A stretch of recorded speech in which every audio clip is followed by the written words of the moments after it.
It is being called the worst non-natural disaster in Oklahoma history. Up next on News Center 2's Nightcast, 21 lose their lives in an explosion at a fireworks factory. Nightcast reporter Marty Griffin has just returned from the site of the blast. He'll have an updated report. A group of investigators in Tulsa tonight about to begin a probe into that blast, and we'll talk live with one of them. And we'll see how area hospitals handled the emergency situation. This and more next on the Nightcast. You're watching KJRH, TV2, Tulsa. Live from KJRH in Tulsa, Sam Jones, Beth Ringel, Nightcast reporter Marty Griffin, meteorologist Gary Shore, and sports director Jerry Weber.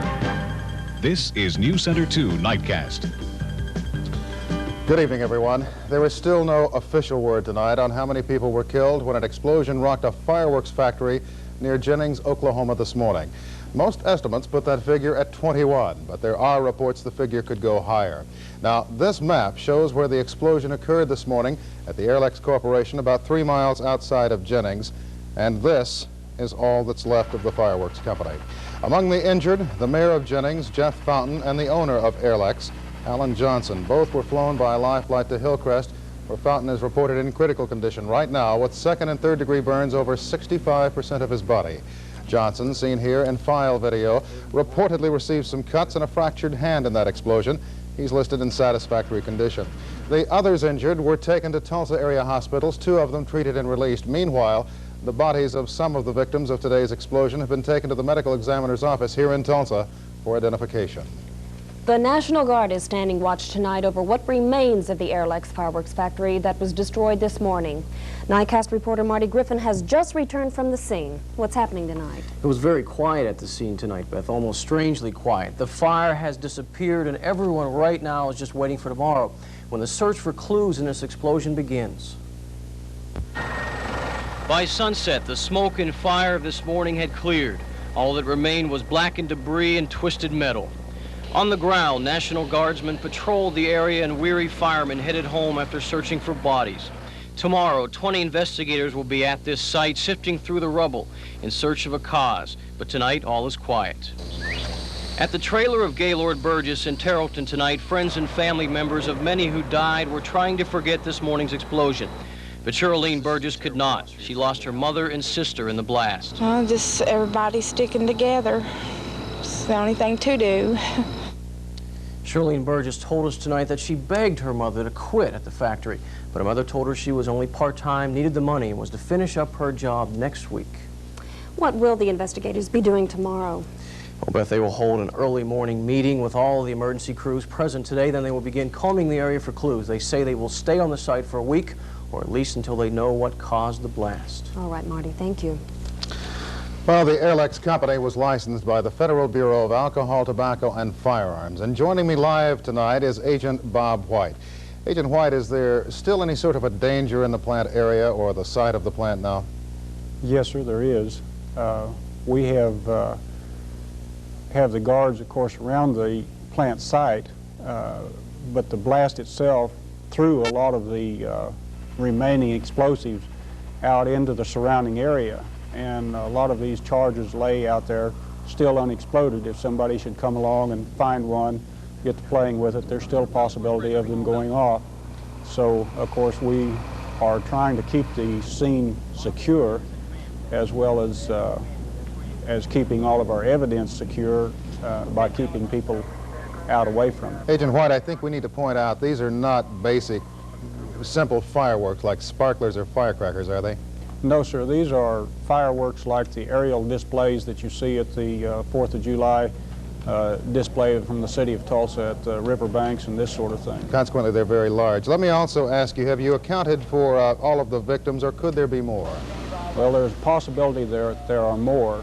We received a list, or put together a list, of 28 names of people that were supposed to be working at the plant. We have, at this point, accounted for 26. So we had 2 names that were possibly duplicated on the list, so we have 1 or 2 people yet to be located. Now, the owner, Alan Johnson, was injured in the blast. He remains hospitalized. Have you had a chance to talk with him this evening? We did talk with him earlier today. He had been sedated and was a little bit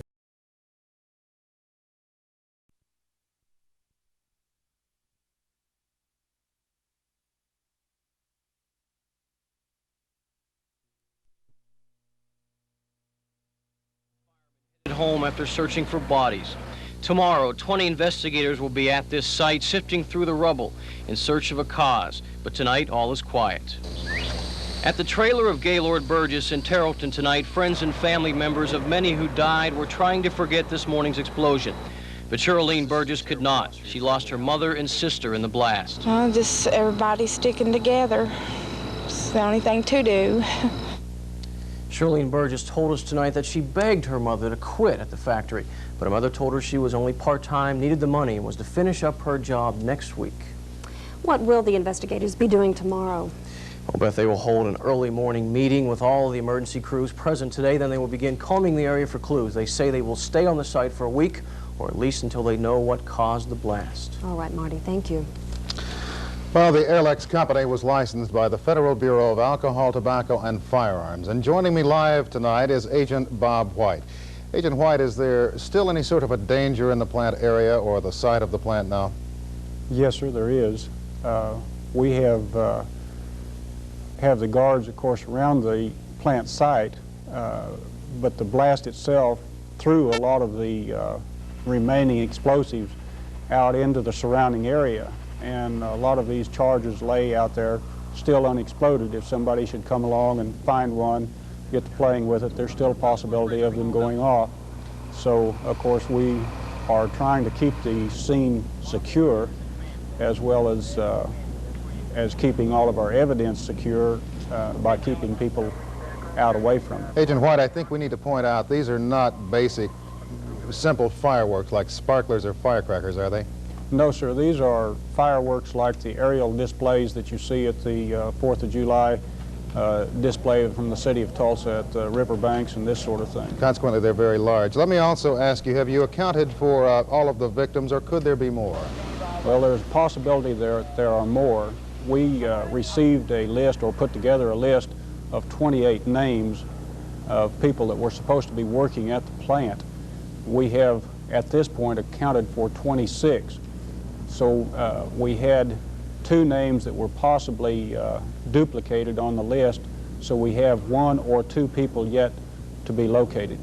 Now, the owner, Alan Johnson, was injured in the blast. He remains hospitalized. Have you had a chance to talk with him this evening? We did talk with him earlier today. He had been sedated and was a little bit hard to talk with, and so we did get some information from him, not a tremendous amount. He was, at that point, under the belief that everybody at the plant had been killed other than himself. And, of course, he was somewhat surprised to find that anybody had lived through it. Were any members of his family lost in this accident? Yes, sir. His stepson was killed at the time of the explosion. Agent White, one final question. Have you any idea, any clues, any possible leads as to what could have caused this? Well, of course, we have information from some of the people that we've interviewed at the hospitals. We have the information from the things that we saw at the plant, and we have some ideas as to possible causes. We won't know for sure until after our national response team goes through it, locates their evidence, and puts it all together. And they'll start that tomorrow morning? Yes, sir. We won't be at the scene yet tomorrow morning because we'll have to brief the individual members as to what went on and then go to the scene. I understand. Again, thank you for taking time to talk with us live tonight. Good night. And within the past few years, a great deal has been said about medical care in smaller towns throughout the United States. Tonight, News Center 2's Russ Reinberg takes a look at how the hospitals in the accident area were set to handle this emergency. Hospitals in the areas near the explosion were prepared.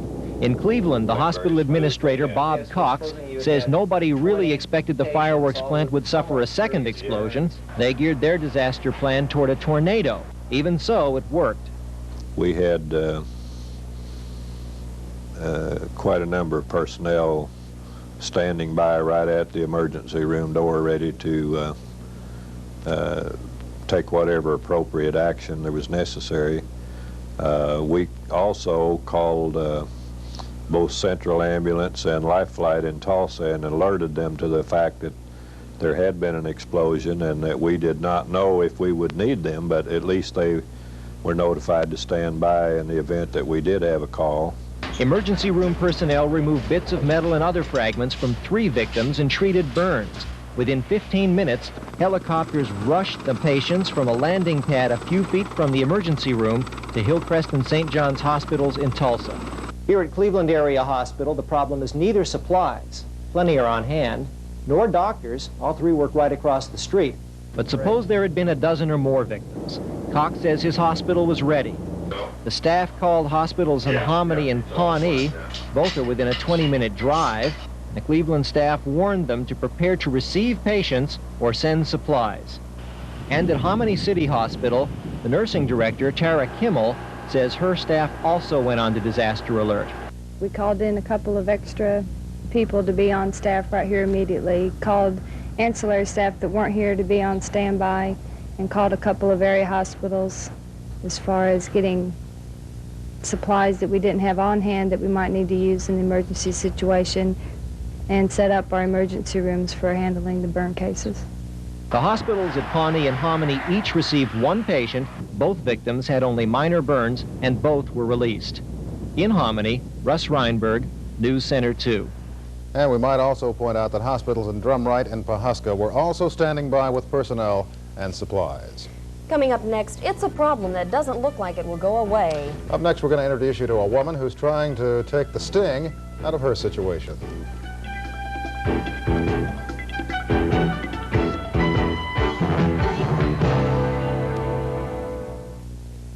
The people of Cherokee County will soon be able to say goodbye to liquor by the wink. Voters there gave their approval today to the county option. 61% of the ballots were in favor of liquor by the drink, with only 39% of the votes coming in against the option. Some South Tulsa residents have street problems tonight, and they say it's nothing new. This sinkhole was caused by a storm sewer collapsing last week. Residents in the area say holes like this one happen from time to time, each getting bigger than the last. Since this seems to happen fairly often, children in the neighborhood know to stay away from the holes. An official with the Street Commission says holes like this one are not uncommon and says this one should be fixed in the next few days. Residents and people traveling in the area will have to dodge the barricades until then. An annoying insect problem has a Tulsa woman angry tonight. And News Center 2's Melissa Lee has the story, and it looks like help might take a while. Linda O'Farrell has bugs in her home. Not just the usual type. She has scorpions. She's found several, but hasn't been able to get rid of them. Well, the house is being sprayed right now. They're coming back in to respray. We've had more scorpions being found after it has been sprayed. Her landlords are doing what they can to help her. They've exterminated her home once and will do it again next month. O'Farrell says she hasn't been stung, but a neighborhood boy says he was while looking for one under a rock. O'Farrell says fields surrounding her house seem to be the cause of the insect problem. It's the owner's responsibility to have the field mowed, but so far the owner hasn't been found. O'Farrell says if the insects don't go away, she might be forced out of her house. I guess I'll have to move out. I really don't want to. Like I say, it's a nice neighborhood, and I'd rather stay. With any luck, they'll be able to get rid of them. For now, Linda is waiting to see what will happen. If the owner of the land is not found, she might have to live with her problem for another month. Melissa Lee, News Center 2. The exterminator working on her problem says the scorpions found in the field and in the home are not poisonous. Says their stings are just annoying, but not deadly.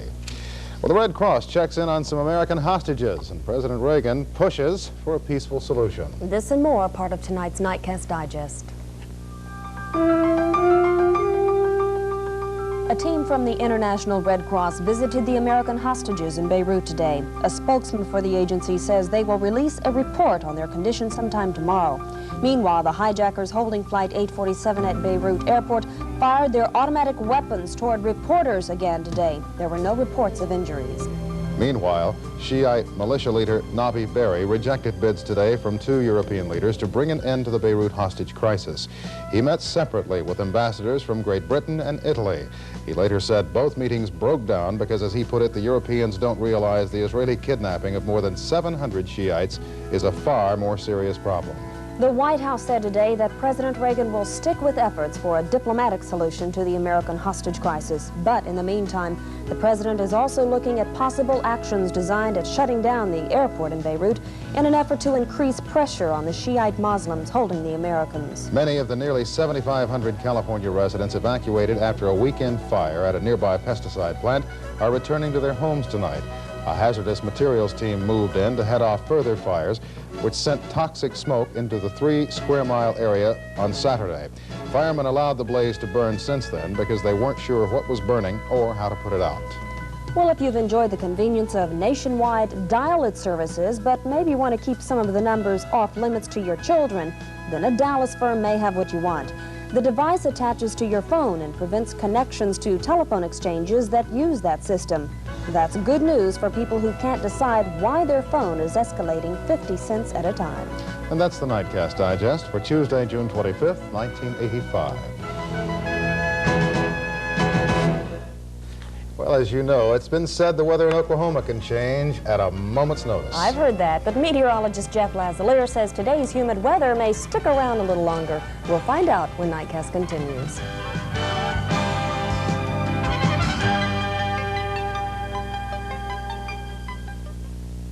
And as we get closer to the weekend, I'm going to be putting your feet to the fire to give us a good forecast for the 29th and 30th. Well, I hope we can do that. In between time, we're going to have a chance for a couple of thunderstorms around, probably starting sometime tomorrow afternoon or tomorrow evening. Let them dance in and then waltz right on out. Okay, sounds good. Okay, well, anyway, let's go ahead and take a look at our current conditions. This hour at Tulsa International, 82 degrees and clear skies. The dew point at 65, humidity 58%. Winds this hour are southeasterly at 12, and the barometer now rising, 29.89 inches of mercury. Our almanac shows that this morning's low temperature in Tulsa is 75 degrees. The afternoon high was at 90, and the normals are 70 and 90 for this time of year. Record low, 52 degrees, set back in 1974, 105 the record high in 1933. But if you'll remember, just 5 short years ago, the summer of 1980 started one of the most major heat waves we've seen across Oklahoma. Matter of fact, most of the northern half of Texas, all of Oklahoma, and the southern sections of Kansas were gripped in that heat wave for quite some time. And basically, it started about the second week in June and continued through much of August with very little break. Well, our current temperature is not reminiscent of that time 5 years ago. It's only 81 degrees here at Brookside right now, but that's still pretty warm and muggy outside, especially with the high dew points we've been seeing for the past few days. Kind of hazy too, but skies are mostly clear. Back to the west, you might have seen as the sun was going down some scattered high clouds. Those actually were the tops of thunderstorms that have been out in far western Oklahoma. Now, those thunderstorms are moving to the north, so we won't have to worry about those to move into any of the Channel 2 viewing area this evening. Closest they're going to get maybe would be the extreme western sections of Garfield County. That's in the Enid area. 80 degrees right now in Sapulpa. Over around Jennings there at 79. Pawhuska has 81. Down at Bristow, 77 this hour. 80 degrees in Coweta, 84 in Claremore, and 82 in Inola. Also 82 degrees down around Muskogee, and 82 also this hour down in Okmulgee. Now, our other current temperature map for the wider range shows that we have 75 degrees in the Fayetteville area, 79 or so up around Joplin, 78 in Benita, 80 degrees in Tahlequah, the same coming in from Fort Smith and McAllister this hour. Page only 70, though, up on the mountains down there in the Ouachitas. It's 81 degrees in Chakotah. Over toward Oklahoma City, it's 79. Ponca City has 83, and up at Wichita, it's 82 this evening. Now, we do have quite a bit of scattered high clouds out to the west, and we can see these on the satellite photo. There we can see those scattered high clouds. Underneath those clouds, there are a few scattered thunderstorms and a few showers. Generally, the heaviest is down around the Willow area in southwestern Oklahoma, and another heavy thunderstorm around Avard up in northwestern Oklahoma, close to the Alva area. Now, the heaviest thunderstorms this evening stretch across most of Nebraska, up into parts of South Dakota, from there on up into Wisconsin, Minnesota. Scattered severe weather watches are in effect for all of this area, and it looks like they'll probably expire sometime tonight. Other than that, no major weather situation shaping up around the country. However, we may start to see some thunderstorms develop sometime during the day tomorrow and on into tomorrow night, and probably Thursday as well, with this very slow-moving cold front creeping on across the Central Plains during the day tomorrow. Now, as we get on into Thursday, that will start to move into Oklahoma, and that's going to increase our chances for thunderstorms. But until then, our chances will remain fairly small across green country, probably 20 to 25% from late tomorrow afternoon into tomorrow evening. So our forecast for tonight, very nice, except it is pretty warm and humid outside. South winds will stay breezy at 8 to 18, and skies should be mostly fair. For tomorrow morning, look for hazy and warm conditions as skies become partly cloudy, breezy south winds, noon temperatures in the mid-80s. Then tomorrow afternoon and tomorrow evening, a few isolated thunderstorms through afternoon and evening, most likely in the central and west. Tonight's lows into the 70s, 70 the coolest at Fayetteville, here in Tulsa 76.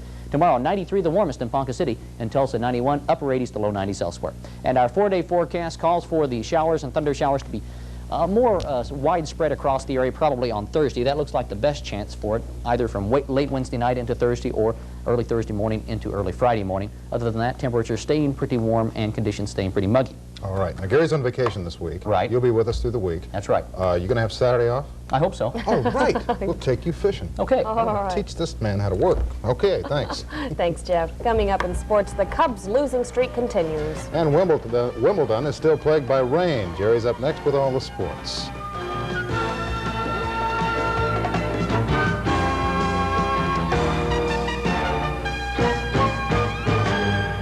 Well, how are the fans coping at Wimbledon being I hope rained they've got out? umbrellas, I'll guarantee you. It's never changed for the second straight day. Rain limited play at Wimbledon, but 2 key matches were completed, both defending champions. One to move into the second round of singles competition. Martina Navratilova, who shares the top seed with Chris Everett-Lloyd, needed just 39 minutes to dispose of Lisa Bonder, 6-love and 6-2. As you know, weather yesterday forced suspension of the John McEnroe-Peter McNamara match with the score tied 3-all in the first set. When they resumed today, McEnroe took control early and cruised to a 6-4, 6-3, 6-4 win. The former Oklahoma Outlaws have just completed their first USFL season in Arizona. News Center 2's Neil Jones reports on some of Tulsa's former fan favorites. Last year, the Outlaws were a part of Tulsa. And if the owner was unpopular, the men who wore the uniform were an accepted part of this community. But today, these players and coaches are spread across the country, and their lives have taken some interesting turns.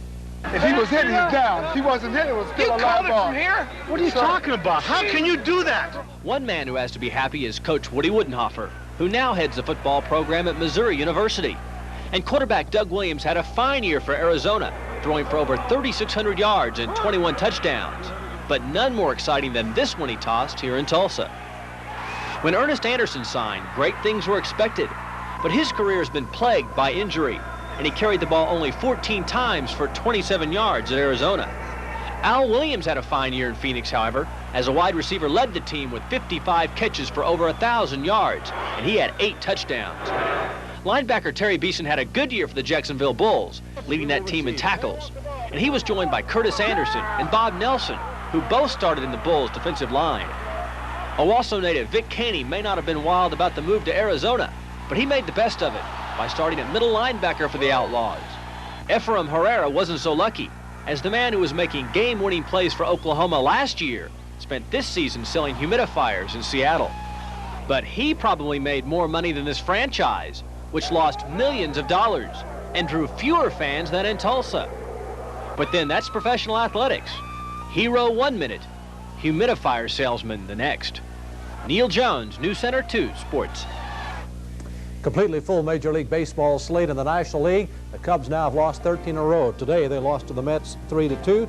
Cardinals lost tonight to Philadelphia 3-1. Montreal beat Pittsburgh 3-2. Cincinnati edged San Francisco 7-6. Atlanta leads Houston 6-1 in the 8th. San Diego leads LA 1-0 in the 4th. In the American League, Detroit shut out Boston 3-0. Toronto beat Milwaukee 7-1. The Yankees down Baltimore 7-4. Kansas City shut out Minnesota 3-0. Out west, Cleveland leads California 1-0 in the 1st. Texas, Seattle scoreless in the 1st. Chicago and Oakland scoreless in the 1st. And the Drillers beat Jackson tonight 6-4. The crosstown rivalry between TU and ORU heated up today, literally. Members of the athletic staffs from the two schools met in a softball game at Skelly Stadium this afternoon with the temperature on the turf humid 120 degrees. Spirits were just as high. ORU went through its famed Titan train to get ready, and Dale McNamara, Cleveland Kerberger, and friends led the cheers on the sideline for the Hurricane side, while new football coach Don Morton threw the first pitch and sprained his back. In his relief, Johnny Sherblink couldn't cool the ORU bats as the traditional college baseball power from the south side of town hammered 4 home runs and 1 going away 25-5. I'd like to have the liniment concession this evening. The Missouri Valley Conference hired a new commissioner today. He's Jim Haney, who has been assistant commissioner in the Metro Conference. He succeeds Dick Martin, who resigned to enter private business. The Missouri Valley also placed SIU's basketball program on a 1-year probation for alleged violations of NCAA guidelines. Special note now for fishermen. Tagged fish were released at Fort Gibson today for this weekend's Special Olympics Fishing Classic, co-sponsored by Channel 2. 42 tagged fish worth $10,000, one fish worth $5,000, one worth $1,000, 40 fish worth $100 each, plus $100 for the biggest fish caught in 5 categories. Contest runs from noon Saturday to noon Sunday this weekend. Matter of fact, the fish forecaster says it's going to be great tomorrow. It's good most of the day, but there are excellent periods from 7 to 10 a.m. and again 8 to 10:30 p.m. You always have a smile on your face when you give the fish forecast. I love to eat fish, and I think maybe it's going to help me catch a couple. I want to use that when I go down to Fort Gibson this weekend. Let's put his feet to the fire, because I want to get some crappie down there That's myself. right. Look forward to it. More on that a little bit later in the week. Thanks, Jerry. Well, a Tulsa woman received the gift of life last night. Up next, we'll let you know how she's doing. Stay with us.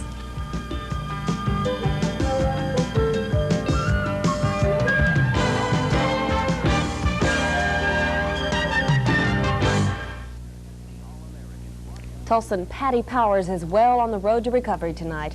As we've told you, the American Airlines employee has been waiting for a second chance. Back in April, Patty took some time off from her job to wait for a liver donor.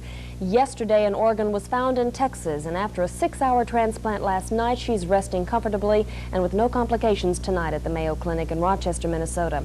And there's more help on the way for Patty. Members of the Tulsa Roughnecks soccer team will visit the cafeteria at American Airlines tomorrow and again on Thursday. They're hoping to raise money like $10,000 to help pay for Patty's transplant. They also plan to dedicate their game Saturday night to her and are making Patty's daughter, Jennifer, an honorary team captain. And that's our edition of News Center 2 Nightcast for this Tuesday night. Thanks for joining us. For an update on all of your morning's news, be sure to tune in to Oklahoma Today with Karen Keith. We'll see you again tomorrow night at 6. Thank you for joining us. Good night.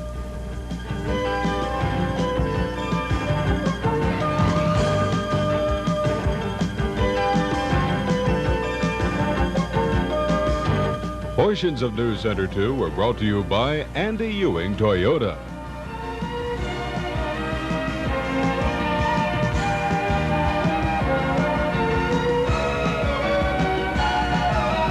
If you have a consumer complaint or a problem we can help you with, call the News Center 2 troubleshooter at 742-NEWS.